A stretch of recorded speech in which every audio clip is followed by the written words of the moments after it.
A mulher não precisa estudar e nem trabalhar. O marido é quem deve cuidar de tudo. Você será mãe e dona de casa. Quando meu pai disse isso, eu soltei uma gargalhada e ele quase cai para trás com o que eu revelei. Olá, seja bem-vindo! Curta, se inscreva e ative as notificações. Quando meu pai soltou essa frase, o ar da sala de estar pareceu congelar por um instante. O cheiro do café fresco que minha mãe tinha acabado de passar e o barulho distante da televisão na cozinha, tudo sumiu. Só existiam aquelas palavras, flutuando entre nós como uma sentença vinda diretamente do século XVIII. Eu olhei para ele, sentado em sua poltrona de couro marrom, a mesma onde ele lia o jornal todos os dias, e uma gargalhada genuína, alta e incontrolável escapou da minha boca. Não foi uma risada de deboche, nem de desrespeito. Foi uma risada de puro desespero e ironia. A risada de quem ouve a piada mais sem graça e mais absurda do mundo no pior momento possível. Meu pai, Roberto, quase caiu para trás.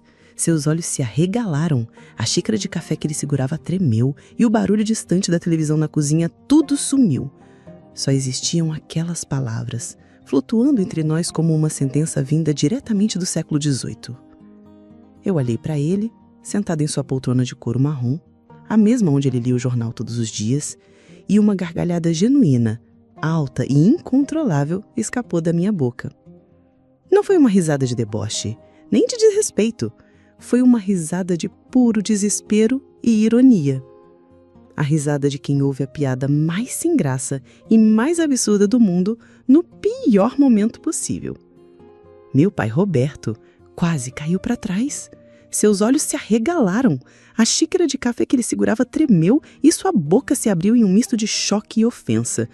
Ele não estava acostumado a ser contrariado, muito menos ridicularizado. E, para ser justa, eu nunca havia feito isso antes. Ele sempre foi um pai valoroso, um homem de palavra, honesto e trabalhador. O tipo de pai que nunca deixou faltar nada em casa, que me ensinou a andar de bicicleta, que conferia meu dever de casa e que me abraçava quando eu tinha pesadelos. Eu amava profundamente, mas seu sistema operacional, como eu gostava de brincar, tinha parado de receber atualizações em algum momento de 1950. Do que você está rindo, garota? Perdeu o juízo? Ele perguntou, sua voz grave ganhando um tom de trovão. Minha mãe, Charlene, que estava perto da janela, virou-se assustada. Ela era o equilíbrio da casa, a ponte entre o mundo antigo do meu pai e o meu mundo. Seus olhos suplicavam para que eu parasse, para que eu não jogasse gasolina no fogo. Mas o fogo já estava lá. Eu sentia as chamas dentro de mim. Era agora ou nunca?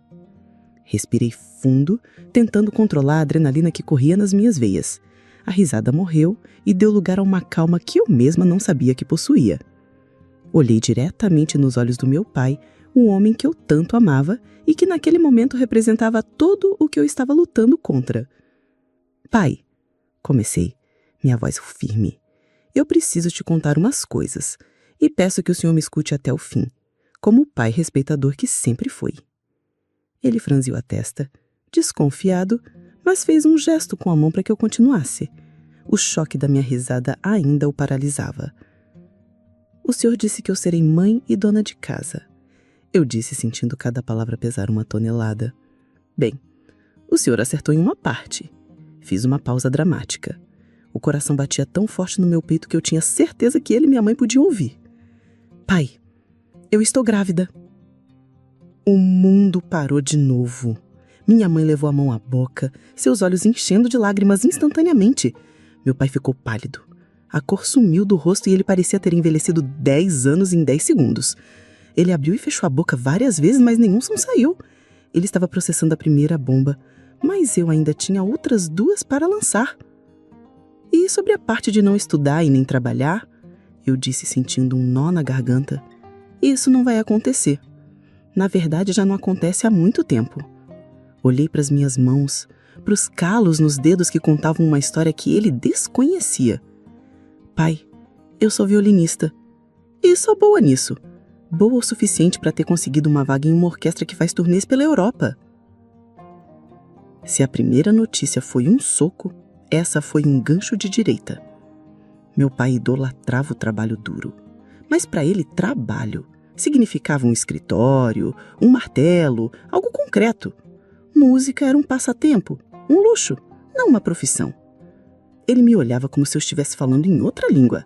A mente dele, tão lógica e pragmática, não conseguia conectar os pontos. A filha dele, a menina que ele queria proteger do mundo, grávida e musicista, era demais para ele. E tem mais uma coisa, eu disse, reunindo o último pingo de coragem. Era o golpe final, o que selaria meu destino naquela casa. Eu não vou viajar sozinha. O pai do seu neto, meu namorado, Fernando, vai comigo. Ele é pianista, na mesma orquestra, e nós vamos viver disso, viajando, trabalhando com o que amamos e criando nosso filho juntos. Silêncio. Um silêncio pesado, denso, carregado de decepção, raiva e corações partidos. Minha mãe já soluçava baixinho perto da janela. Meu pai continuava imóvel em sua poltrona, mas agora uma veia saltava em sua testa. Ele não estava mais pálido, seu rosto estava vermelho de fúria. Ele lentamente colocou a xícara na mesinha ao lado, o barulho da porcelana contra a madeira ecoando como um tiro na sala silenciosa. Ele se levantou. Alto, imponente, o patriarca da família vendo seu castelo de regras e tradições desmoronar diante de seus olhos por obra da sua própria filha. Eu me encolhi por instinto, mas mantive meu queixo erguido. Eu tinha que ser forte, pela minha música, pelo meu amor, pelo meu filho. Ele andou de um lado para o outro, como um leão enjaulado. Passou as mãos pelo cabelo grisalho, respirando fundo, tentando encontrar as palavras. Eu sabia que estava destruindo o mundo dele, o sonho que ele tinha para mim, o sonho de me ver casada com um homem de bem, um médico ou um engenheiro da cidade, morando a 2 quadras de distância, levando os netos para almoçar aos domingos. Em vez disso, eu lhe dei um neto de um músico desconhecido e um futuro a milhares de quilômetros de distância. Eu não estava fazendo aquilo para machucá-lo. Essa não era uma vingança cruel. Era uma vingança pela minha própria vida, uma afirmação de quem eu era. Eu precisava que ele me visse, de verdade, e não a boneca que ele achava que eu deveria ser. Eu estava explodindo a bolha que ele criou ao meu redor, e sabia que os estilhaços iriam ferir a todos nós antes que a poeira pudesse assentar. Ele parou na minha frente, e a sombra dele me cobriu. Seus olhos, que antes brilhavam de orgulho quando eu era criança, agora queimavam com uma fúria gelada e uma dor profunda. O silêncio que se seguiu à minha confissão foi o mais aterrorizante que já vivi. Era um silêncio que gritava. Meu pai, parado na minha frente, era a imagem pura da fúria contida. Seus punhos estavam cerrados com tanta força que os nós dos dedos estavam brancos. Eu podia ver a batalha acontecendo dentro dele. A raiva, a decepção, a dor. Ele não era um homem de explosões físicas, mas sua presença era tão esmagadora que eu senti o peso da ira dele me empurrando para baixo. "Fora!" ele disse, a voz baixa e rouca, quase um rosnado. A palavra ficou suspensa no ar, pequena, mas devastadora. Eu pisquei, sem ter certeza se tinha ouvido direito. "O quê?" perguntei, minha voz um fio. "Fora da minha casa." Ele repetiu desta vez mais alto, a voz carregada de uma autoridade que não admitia contestação. "Arrume suas coisas e saia, agora." Cada palavra era uma martelada no meu peito. Eu esperava uma briga, gritos, um sermão de horas. Eu não esperava a expulsão, não dele, não do meu pai, que uma vez me disse que aquela casa seria sempre meu porto seguro. Olhei para minha mãe buscando ajuda. O rosto dela estava banhado em lágrimas, o corpo tremendo. "Roberto, por favor, não faça isso!" ela implorou, sua voz embargada pelo choro. Ela deu um passo à frente, tentando se colocar entre nós, como sempre fazia. "Ela é nossa filha, nossa única filha. Você não pode simplesmente jogá-la na rua." "Ela não é mais minha filha." Ele cuspiu as palavras e o veneno nelas me atingiu em cheio. Ele nem olhou para minha mãe. Seus olhos de aço estavam fixos em mim. Minha filha não me desonraria dessa forma, grávida de um vagabundo qualquer, músico. Isso não é profissão. E ainda ri na minha cara, na minha própria casa. Ele não é um vagabundo, retruquei, a coragem voltando com uma onda de raiva protetora por Fernando. O nome dele é Fernando, e ele é mais homem do que muitos que o senhor admira. Ele me respeita, me apoia, ele me ama pelo que eu sou, e não pelo que ele quer que eu seja. "Cale a boca!" ele gritou. E pela primeira vez na vida, eu senti medo dele. Um medo real, primitivo. "Você não tem mais o direito de falar nesse tom debaixo do meu teto. Você fez sua escolha. Agora viva com ela. Arrume suas malas. Eu não quero mais olhar para sua cara." Ele se virou de costas para mim. Um gesto final de rejeição. Foi como se uma porta de ferro tivesse se fechado entre nós. Aquele gesto doeu mais do que qualquer grito ou insulto. Ele estava me apagando de sua vida. Minha mãe correu até mim e me abraçou forte. "Filha, calma. Ele tá de cabeça quente. Ele não quis dizer isso. Deixa a poeira baixar. Eu vou conversar com ele." Eu a abracei de volta, sentindo o cheiro familiar de seu perfume, o conforto de seus braços. Por um momento, quis ceder, quis chorar, pedir perdão, dizer que era tudo mentira, só para fazer aquela dor parar. Mas então, senti uma leve vibração dentro de mim, um lembrete minúsculo e poderoso da nova vida que eu carregava. Não era mais só sobre mim. Eu não podia voltar atrás. Eu não queria voltar atrás. Afastei-me gentilmente do abraço dela, enxugando uma lágrima teimosa que escorreu pelo meu rosto. Olhei para minha mãe, tentando passar toda a força que eu conseguia reunir. "Mãe, tá tudo bem", eu disse, minha voz surpreendentemente calma. "Vai ficar tudo bem." Ela me olhou, os olhos cheios de pânico. "Como assim, tudo bem? Ele tá te expulsando de casa, Ana." "Eu sei, e vai ser como ele quer", eu respondi, olhando para as costas largas e rígidas do meu pai, que continuava de frente para a parede como uma estátua de granito. Ele não se moveu, não disse uma palavra. Ele estava esperando, testando minha resolução. Ele provavelmente achava que eu estava blefando, que em algum momento eu ia desabar e implorar o perdão dele. Mas o tempo para isso havia passado. A sentença tinha sido dada. E por mais que doesse, eu ia cumpri-la, porque a alternativa, desistir de tudo que eu era uma prisão perpétua. E eu, finalmente, estava escolhendo a liberdade. Dentro do meu quarto, o santuário da minha infância, a primeira coisa que eu fiz não foi abrir o guarda-roupa, foi pegar meu celular. Meus dedos tremiam um pouco enquanto eu discava o número de Fernando. O telefone chamou 1, 2 vezes e em cada toque meu coração se apertava com a possibilidade dele não atender. Mas ele atendeu. "Oi, meu amor. Aconteceu alguma coisa? Você demorou para ligar." A voz dele soou quente, calma, um bálsamo instantâneo para minha alma ferida. As lágrimas que eu segurei com tanta força na frente dos meus pais começaram a escorrer. Eu me sentei na beirada da cama, tentando controlar a voz. "Fernando", comecei, a voz embargada. "Eu contei para eles. Contei tudo."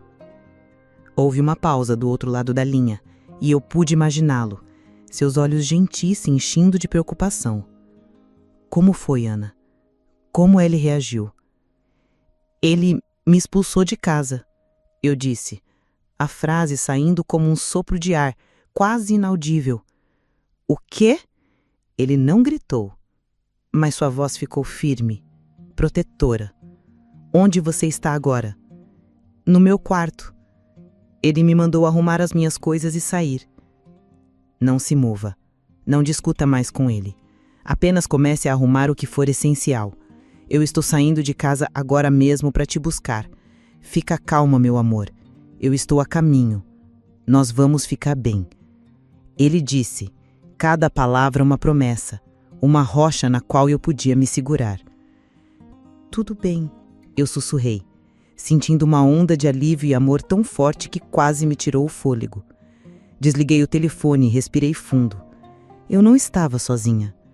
Com essa certeza, levantei-me e comecei a tarefa. A primeira coisa, a mais importante, foi o meu violino.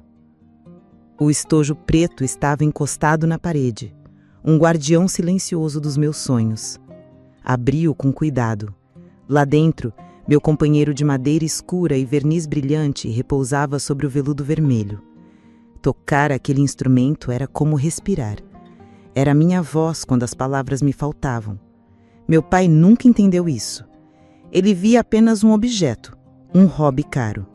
Ele não via as horas de prática até meus dedos doerem, a alegria de acertar uma passagem difícil, a conexão que eu sentia com cada nota. Peguei o estojo e o coloquei com cuidado perto da porta. Ele iria comigo, é claro. Depois, abri as malas sobre a cama e comecei a tirar as roupas do armário. Eu não estava pegando tudo. Peguei meus jeans favoritos, alguns suéteres, as roupas que eu usava no meu dia a dia, a minha verdadeira pele. Deixei para trás os vestidos floridos que meu pai gostava, as roupas que ele me dava de presente, imaginando a filha que ele queria que eu fosse. Cada peça que eu dobrava e guardava era uma escolha, uma afirmação. De vez em quando, eu olhava pelo corredor. A porta do meu quarto estava aberta e eu podia ver um pedaço da sala.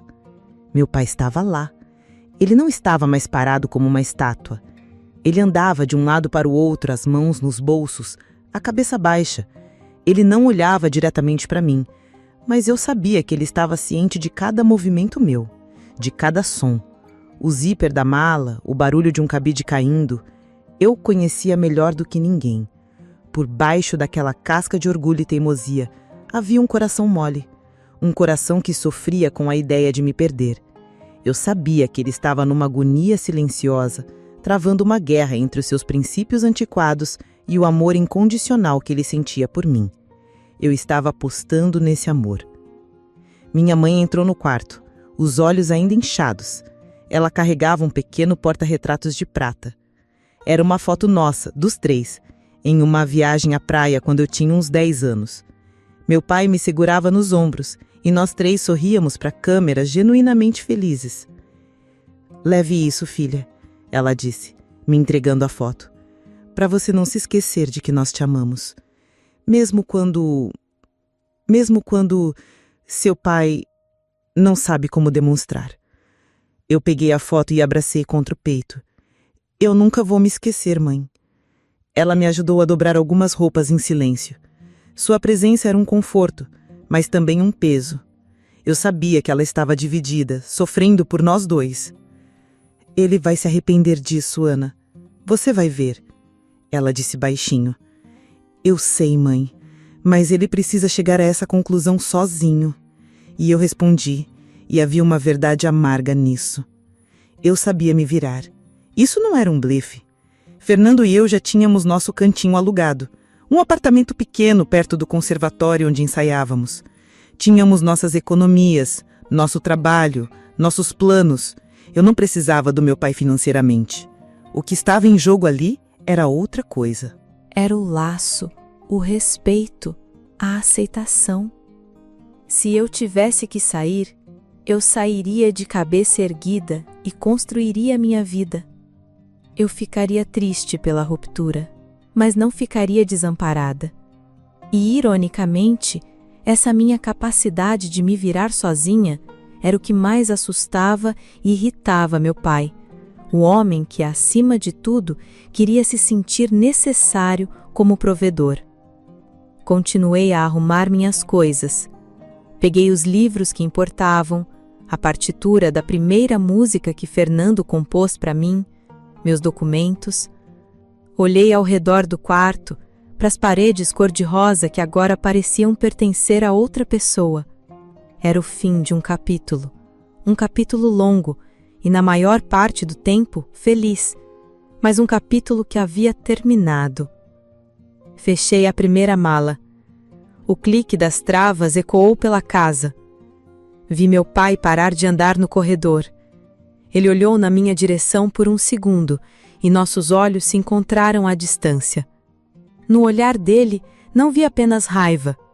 Vi pânico. O pânico de um homem que percebe que seu blefe não funcionou, que a pessoa que ele tentou controlar está de fato indo embora. Ele desviou o olhar rapidamente, mas eu vi. Eu sabia que o coração mole dele estava começando a vencer a batalha contra o orgulho. A questão era se venceria a tempo. Terminei de fechar a segunda e última mala. O som das travas se fechando foi definitivo, um ponto final na frase silenciosa que pairava sobre nós.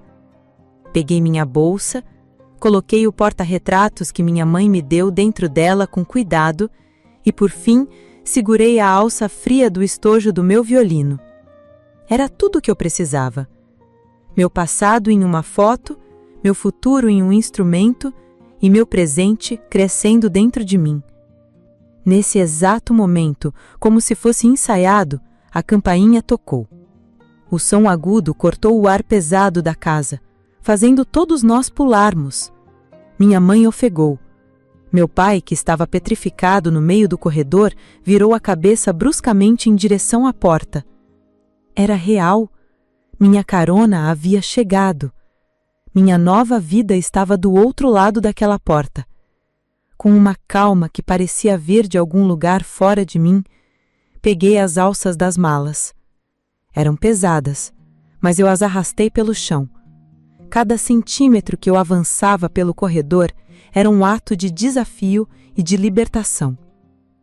Passei pela minha mãe, que chorava silenciosamente. Dei um beijo em sua bochecha e sussurrei: "Eu te amo, mãe. Me liga mais tarde." Ela apenas assentiu, incapaz de falar. Então cheguei onde meu pai estava.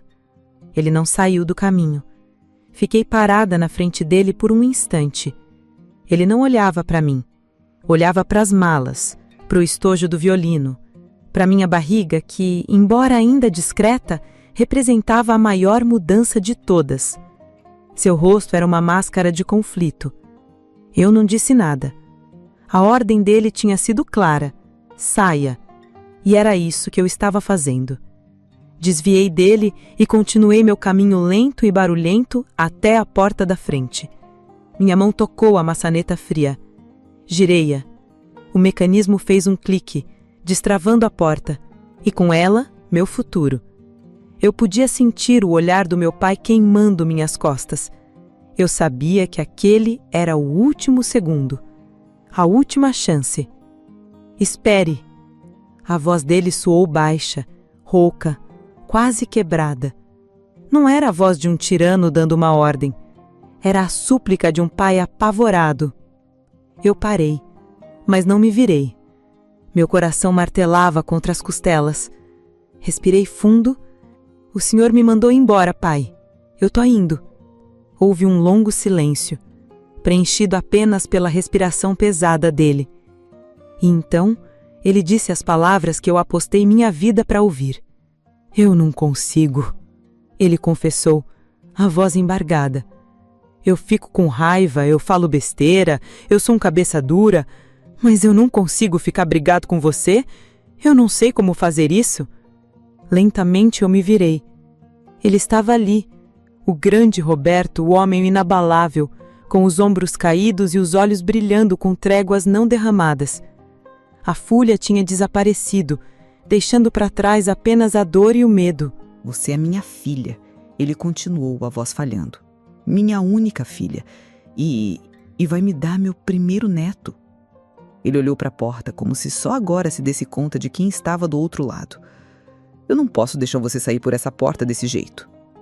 Um sorriso pequeno, cansado, mas vitorioso surgiu nos meus lábios. Eu não ri alto como da primeira vez.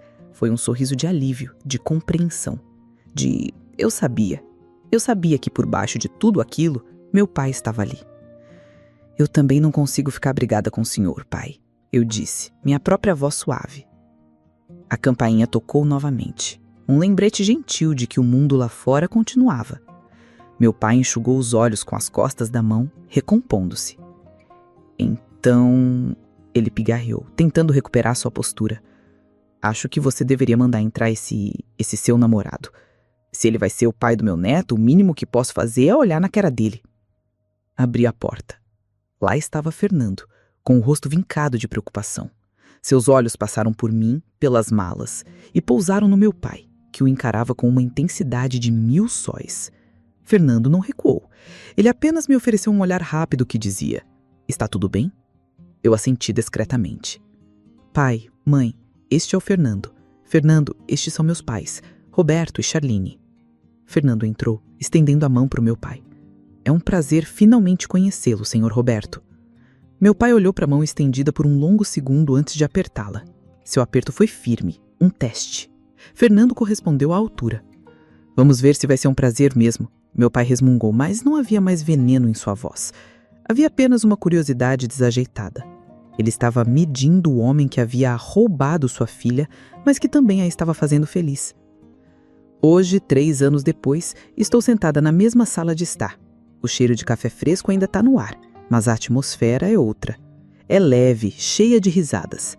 No tapete, meu pai está de 4 fingindo ser um cavalo, enquanto meu filho de 2 anos, Léo, gargalha em suas costas, puxando seu cabelo grisalho. "Mais rápido, vovô, mais rápido!" ele grita. Meu pai, o homem que decretou que mulheres não deveriam trabalhar, é o maior fã da minha carreira.